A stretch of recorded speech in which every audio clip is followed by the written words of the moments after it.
Hello students, welcome to CR International School online classes. Dear students, as you know that already we have covered these three poems, a photograph, the laburnum top and the voice of rain in 11th class, and the book's name is Hornbill. So now the turn is to find out the poetic device. अब बारी है poetic device समझने की। इस poem में poetic device use हुई है और कहाँ पर कौन सी पोएटिक डिवाइस है उसको समझने की कोशिश करते हैं। सबसे पहले बेटा जरूरी होता है ये पोएटिक डिवाइस क्या है। पोएटिक डिवाइस कह लो आप, फिगर्स ऑफ स्पीच कह लो आप, या लिटरेरी डिवाइस कह लो, ये सारी एक ही चीज है, इसमें कंफ्यूजन नहीं होना है, ठीक है ना। तो सबसे पहले हम शुरुआत करते हैं पोएटिक डिवाइस या फिगर्स ऑफ स्पीच किसे हम कहते हैं।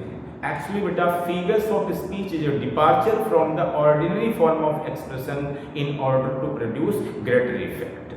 सबसे पहले हम यही जान लें, सरल भाषा में अपनी बात को और ज़्यादा इम्प्रेसिव, इफेक्टिव बनाने के लिए हम फिगर्स ऑफ स्पीच का प्रयोग करते हैं। यानी हम ऐसी बात बोलें, ठीक है ना, हमारा कहने का तरीका ऐसा हो कि हमारे बोलने के बाद भी उस सेंटेंस को, उस वर्ड को, उस स्टेटमेंट को लोग लंबे समय तक सोचते रहें, ध्यान में रखें, उन चीज़ों को याद करते रहें आखिर क्या कुछ है, ठीक है ना। तो इसीलिए हम यूज करते हैं। सबसे पहले हम देखेंगे, जैसे एक सिंपल सी बात है, आपको एक एग्जाम्पल यहाँ इस पोएम में जो पोएटिक डिवाइस यूज हुई है उसको एक्सप्लेन करने से पहले मैं आपको एक दो सिंपल बताना चाहूँगा।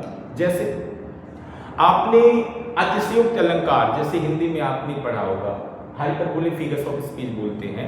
तो इसका क्या होता है, बात को बहुत बढ़ा चढ़ा कर कहना। अगर मैं बात करूं कि महाभारत का जो युद्ध हुआ वास्तव में बहुत खतरनाक युद्ध था, बहुत भयानक युद्ध हुआ, बहुत ज़्यादा लोगों की जान गई, बहुत सारे जानवर मारे गए, तो हमारे बार बार ऐसा बोलने से वो सेंटेंस बदल नहीं जाएगा।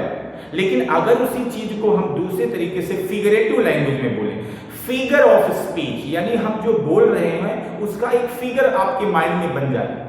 सबसे पहले क्या समझना है बेटा, फिगर ऑफ स्पीच इसको बोलते हैं कि जब हम बात कर रहे हो, बोल रहे हो ना, उसका एक फिगर बन जाए, ठीक है ना। तो इंप्रेसिव होता है, इफेक्टिव, और जिस चीज का फिगर बन जाता है तो बेटा आपको भी पता है वो चीज आप आसानी से नहीं बोल पाते हो, ठीक है ना। जैसे मैं कहूँ कि rivers of blood flowed in the battle of Mahabharata, Mahabharata के युद्ध में खून की नदी बह गई, तो नदी का इमेज आपके माइंड में तो है, लेकिन जब मैं बोल देता हूं कि rivers of blood flowed in the battle of Mahabharata, अब देखो, अब ये बोलते ही आपके माइंड में नदी में पानी के बजाय खून नजर आने लगता है, ब्लड नजर आने लगता है। तो ये ज्यादा इंप्रेसिव होता है, ये ज्यादा इफेक्टिव होता है। इस तरीके से हम बात को इंप्रेसिव, इफेक्टिव बनाने के लिए फिगर्स ऑफ स्पीच यूज करते हैं, पोएट्री डिवाइस यूज करते हैं, लिटरेरी डिवाइस यूज करते हैं, और यहाँ पर भी इन पोएम में भी यूज किया गया है। चलिए समझने की कोशिश करते हैं और जानते हैं। आपने पोएम पढ़ रखी है, अब सीधा हम देखते हैं। सबसे पहले हम बात कर लेते हैं, ये पोएम कौन सी पोएम है, अ फोटोग्राफ। ये फोटोग्राफ पोएम है। फोटोग्राफ पोएम में देखो क्या यूज हुआ है, पोएटिक डिवाइस। सबसे पहले हम बात कर लेते हैं, अलिट्रेशन यूज हुआ है। अलिट्रेशन क्या होता है, repetition of a consonant sound at the beginning of two or more consecutive words. The instances of alliteration in the poem are as follows। यानी यहाँ पर जो होता है repetition of consonant sound, consonant sound का रिपीटिशन होता है। अब यहाँ पर देख सकते हो, जैसे स्टूड स्टिल, अब यहाँ स्टूड स्टिल में आप ये देखोगे, स्टूड में एस आया है, यहाँ स्टिल में एस आया है, तो यानी आप यहाँ बोल सकते हो alliteration यूज हुआ है, ठीक है ना। माई मदर, माई में एम और मदर में एम यूज हुआ है, तो आप कह सकते हो यहाँ पर alliteration यूज हुआ है। टेरिबली ट्रांसिएंट, टेरिबली ट्रांसिएंट, अब यहाँ टी और टी, साइलेंस, साइलेंसेस, एस का रिपीटिशन हुआ है। I think that it is very easy to find out poetic device as alliteration. Alliteration को फाइंड आउट करना बहुत ही आसान है। आगे बढ़ते हैं, एपिथेट यूज किया गया है, a phrase expressing a quality of a person और समथिंग टेरिबली ट्रांसिएंट। अब देखो यहाँ पर एपिथेट यूज किया गया, टेरिबली ट्रांसिएंट। अब ट्रांसिएंट जो वर्ड आया हुआ है, अब ट्रांसिएंट फीट वर्ड आया है, तो यहाँ पर पोएटिक डिवाइस जो यूज हुआ है, एपिथेट यूज हुआ है। Is it clear? Transferred epithet होता है, यहाँ पर हम एपिथेट को शॉर्ट में लिखा गया है, ठीक है ना। तो टेरिबली ट्रांसिएंट जो वर्ड आया हुआ है, ये यहाँ पर यूज हुआ है एपिथेट। ठीक है ना। ए phrase expressing a quality of a person, यानी किसी पर्सन की क्वालिटी को जो है हम यहाँ पर दर्शाते हैं, और समथिंग या कोई और चीज होती है उसकी क्वालिटी को हम दर्शाते हैं यहाँ पर। Oxymoron figures of speech use हुआ है। A term which contradicts itself, labored is, यहाँ labored आया हुआ है और is, labored का मतलब होता है बहुत सख्त मेहनती, is का मतलब होता है बहुत आसान। एक तरफ बहुत हार्ड की बात कही जा रही है और यहाँ पर बहुत आसान की बात की जा रही है। A term which contradicts itself, जो अपने आप में contradiction करे, विरोध करे। एक तरफ तो labored वर्ड आ रहा है और दूसरा is वर्ड आ रहा है, तो यहाँ पर क्या हुआ है, ऑक्सीमोरोन यूज हुआ है। तो बेटा आपको पोएम के अकॉर्डिंग यहाँ पर फिगर्स ऑफ स्पीच को देखना है। तो इस तरीके से आपने यहाँ देखा, पहले पोएम में एलिट्रेशन यूज हुआ है, एपिथेट यूज हुआ है, ऑक्सीमोरोन यूज हुआ है। फिगर्स ऑफ स्पीच कई होते हैं, फाइंड आउट करोगे तो और एक आध दो इसमें कुछ न कुछ मिल जाएगा। आगे बढ़ते हैं, लैब्रेनम टॉक। लैब्रेनम टॉक में क्या यूज हुआ है, एलिट्रेशन यहाँ पर अब बताने की जरूरत नहीं है, सेम चीजें हैं। Repetition of a consonant sound at the beginning of two or more consecutive words, the instances of alliteration in the poem are, देखो यहाँ दिया है सितंबर सनलाइट, हमें देखना है कॉन्सोनेंट साउंड का रिपीटेशन, सितंबर में एस और सनलाइट में एस, एस का रिपीटेशन हो रहा है, देख लो। ट्री ट्रिम्बल्स, ट्री ट्रिम्बल्स, यहाँ पर देखो टी साउंड और यहाँ पर टी साउंड, यानी alliteration यूज हुआ है। It is very easy, is it clear. आगे बढ़ते हैं, मेटाफर की हम बात कर लेते हैं। मेटाफर पोएटिक डिवाइस है। अब यहाँ पर हम देखते हैं मेटाफर क्या है। An indirect comparison between two things, generally a quality is compared, she enters the thickness and the machine starts up. The noise created by the movement, the birds is compared to the machine's noise. यहाँ पर उसकी आवाज को, जो चिड़िया है goldfinch है, उसकी आवाज को कंपेयर किया गया है, किससे, मशीन। लेकिन यहाँ पर उसको हमने मान लिया है। अब देखो आपको थोड़ा बताऊंगा, सिमिली और मेटाफर दो फिगर्स ऑफ स्पीच है। अगर कंपैरिजन करने के लिए एज, लाइक और सो का प्रयोग होता है, यानी आप कह लो एज, लाइक और सो का प्रयोग होता है, ठीक है ना। अगर इनका प्रयोग करते हो आप तो सिमिली का प्रयोग होता है, यानी simile is a comparison between two objects of different kinds which have at least one point in common. The words as, like and so are used for comparison, यानी जिनके जिनके बीच कंपैरिजन किया जाता है ना, वो दोनों अलग कास्ट की होनी चाहिए और कम से कम उनमें एक क्वालिटी कॉमन हो, तब सिमिली होती है, ठीक है ना।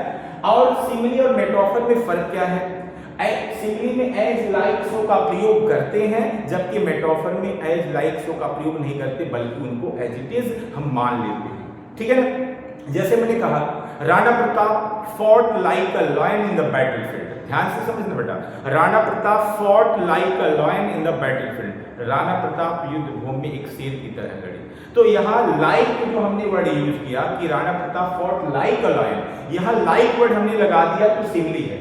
अगर हमने कह दिया Rana Pratap was a lion in the battlefield, तो ये मेटाफर हो गया, यानी यहाँ पर ये हिडन सिमिली है, यानी एज, लाइक का प्रयोग नहीं हुआ है, लेकिन कंपैरिजन तो किया ही जा रहा है, ठीक है ना। तो इस तरीके से मेटाफर होता है। यहाँ पर भी देख लो, यहाँ उसकी आवाज को जो है हमने किसको क्या मान लिया, देखो, she enters the thickness and machine starts. The noise created by the movement of the bird is compared to the machine's noise, यानी एक्चुअली कंपेयर किया गया है मशीन की आवाज से, यहाँ मान लिया गया, तो ये मेटाफर यूज लिया है। It is the engine of a family, यानी इंजन की तरह है, लेकिन यहाँ like, as, like, so word नहीं मिलेगा, बल्कि उसको एज इट इज मान लिया है, तो यहाँ पर मेटाफर यूज हुआ। इट मींस शॉर्ट में कह सकते हो एज, लाइक, सो का प्रयोग, यानी कंपैरिजन करने वाले वर्ड यूज नहीं होंगे, बल्कि मान लिया जाता है, तो वहां पर मेटाफर होता है, यानी इंप्लाइड सिमिली कह सकते हो आप इसको।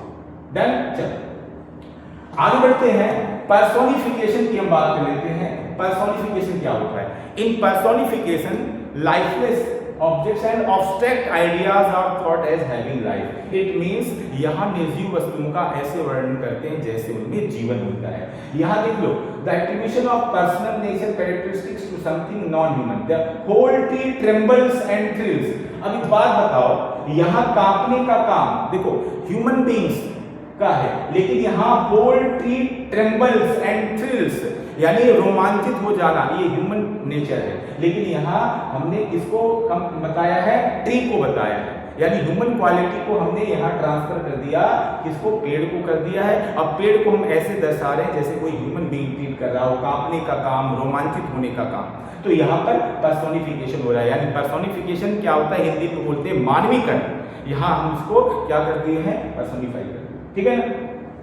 इसके बाद सिमिली है कंपैरिजन के लिए, देखो लाइक एज का प्रयोग हुआ, तो यहाँ पर सिमिली यूज हुआ, अभी मैंने पहले आपको बताया। ट्रांसफर्ड एपिथेट की बात करते हैं, the figure of speech where the adverb is transferred to another noun.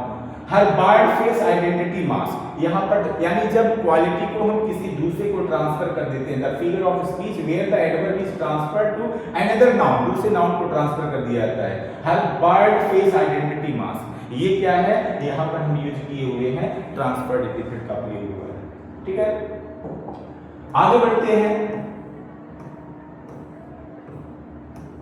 The voice of the rain में जो फिगर्स ऑफ स्पीच यूज हुआ है, हाइपरबोले आप कह सकते हो, यानी बात को हद से ज्यादा बढ़ा चढ़ा करके जब हम दर्शाते हैं। एग्जैगरेटेड स्टेटमेंट, जैसे बॉटमलेस सी, समुद्र, अथाह समुद्र, बॉटमलेस जिसका कोई बॉटम नहीं होता है, यानी इसमें बढ़ा चढ़ा करके बात कही गई है, तो यहाँ पर हाइपरबोले यूज हुआ है। एग्जैगरेटेड स्टेटमेंट्स यानी बॉटमलेस सी, तो यहाँ पर कौन सी लिटरेरी डिवाइस यूज हुई है बेटा, यहाँ पर हमने यूज किया है hyperbole. Imagery visual description of something soft falling shower, धीरे धीरे जो बारिश हो रही थी, उस बारिश से मैंने पूछा आप कौन हो, धीरे धीरे जो बारिश हो रही थी उसको आप विजुअलाइज कर सकते हो, इमेजिन कर सकते हो, एक पिक्चर आपके माइंड में आ सकता है। फिर इसके बाद आगे आप देख सकते हो यहाँ पर, फिर यहाँ पर यूज हुआ है क्या, मेटाफर यूज हुआ है। मेटाफर क्या, I am the poem of earth, मैं पोएम हूँ, पृथ्वी की कविता हूँ, कविता की तरह वर्ड नहीं आया बल्कि मान लिया गया, मेटाफर यूज हुआ है।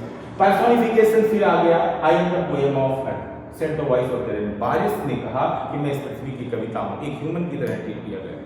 So dear students, in this way you have covered the poetic devices used in the poem A Photograph, Labrador Dog and the Voice of Rain. आज के लिए बस इतना ही, थैंक यू बेटा।